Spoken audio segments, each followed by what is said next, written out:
शाळेत जाण्यासाठी तयार होत असलेल्या एका 10 वर्षीय चिमुरड्याचा विचार करा, 10 वर्षीय चिमुरड्याचा हार्ट अटॅकनं हृदयविकाराच्या तीव्र झटक्यानं मृत्यू झाल्याची धक्कादायक घटना चंद्रपूर जिल्ह्यातील देलनवाडी इथं घडली।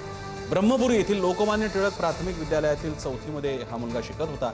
ईशान सत्यपाल आत्राम असं या मुलाचं नाव आहे।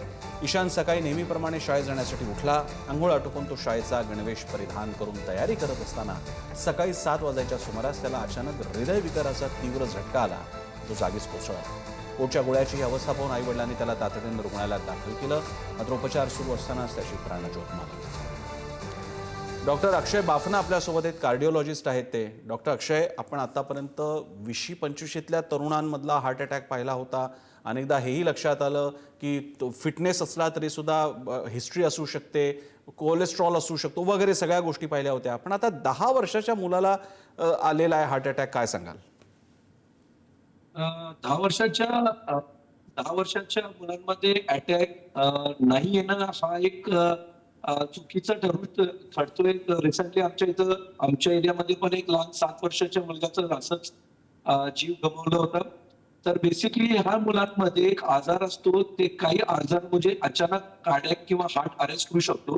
हृदयाच्या मॉडेलमधून हे आपण समजू शकतो की हे हृदयाचे जे 4 कप्पे असतात त्यामधलं डाव्या साईडचं खालचं कप्पा जे पूर्ण शरीराला शुद्ध रक्त पुरवठा करत असतो, त्या चेंबरचं काम करण्याची क्षमता जेव्हा 30% पेक्षा कमी होऊन गेली तर तसले पेशंट्सना कार्डियक अरेस्ट एकाएकी होऊ शकतो।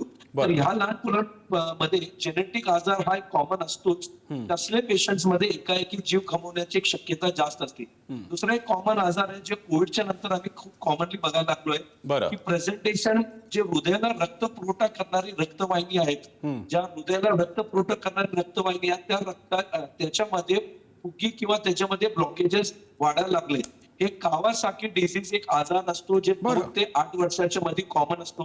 तसंच या कोविडच्या नंतर हा आजार एक वेगळ्या पद्धतीनं प्रेझेंट व्हायला लागले आणि आमच्याकडे असं पेशंट भरपूर बघायला भेटायला लागले। तसंच हृदयामधले छिद्र काही वेळी टाइमवर ऑपरेशन न झाल्यामुळे पण एकाएकी जीव घेऊ शकतो। आणि सगळ्यात महत्वाची ह्या म्हणजे ज्या रुरल एरियाज आहेत त्याच्यामध्ये रुमॅटिक हार्ट डिसीज हा एक आजार आहे, ज्याच्यामुळे तोंडामध्ये इन्फेक्शन झाल्यामुळे हृदयाच्या झडप्याला प्रॉब्लेम येऊन ते हृदयाची काम करण्याची क्षमता आणि तसंच हृदयाच्या झडप्याचे लिकेज किंवा अडखळी आल्यामुळे पण एकाएकी जीव गमावतो। तर आपल्याला हे बघावं लागेल डॉक्टर की या बाबतीत सार्वजनिक आरोग्य विभाग असेल, आरोग्य खातं असेल महाराष्ट्र शासनाचं, इतकंच काय केंद्राने सुद्धा यामध्ये लक्ष घातलं पाहिजे। कारण गेल्या काही दिवसांमध्ये इतक्या तरुण वयामध्ये 20च्या आतच तरुणांचे मृत्यू होतानाच्या बातम्या अनेकदा वाचायला मिळत आहेत। त्यामुळे या बाबतीत हा मुद्दा राष्ट्रीय पातळीला महत्त्वाचा ठरेल आणि त्याबद्दल लक्ष दिलं जाईल अशी अपेक्षा आहे। धन्यवाद तुम्ही दिलेल्या या माहितीबद्दल। शिकूया AI ची क्रांती, चला करूया MSCIT।